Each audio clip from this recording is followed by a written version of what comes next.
အားလုံးပဲမင်္ဂလာပါ今日はアロン漢字パッドを覚えたいと思います空間ဆိုတာ contribute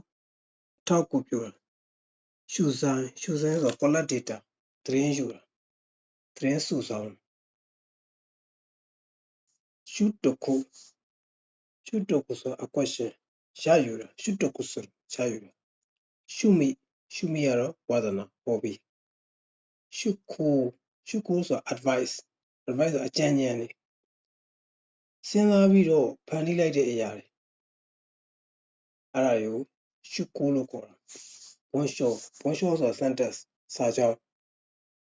တိုင်းလျှောဆိုတာ chapter 1ခန်း1ခိုးလျှောဆိုတာ failure ပျက်စီးတာနောက်တစ်ခုကရှောကိုင်းဆိုတာလည်းပျက်စီးတာအမှန်တကယ်နှစ်ခုလုံးကပျက်စီးတာဒါပေမဲ့ခိုးလျှောကမိုနိုတွေပျက်စီးတာရှောကိုင်းကြတော့ခန္ဓာကိုယ် body မှာထိခိုက်ပျက်စီးတယ်ရှောကိုင်းနှစ်ခုလုံးကပျက်စီးတာပဲထိခိုက်ပျက်စီးတာနောက်ဆုံးကရောလျှောက commendation ဆုချီးမြှင့်တာရောလျှောဆိုရောလျှောကြောကနောက်ဖြစ်ဝင်ဂုဏ်ပြုတော်ပြောတာありがとうございましたနောက်ဒီထက်မကဆက်လက်ပြီးတော့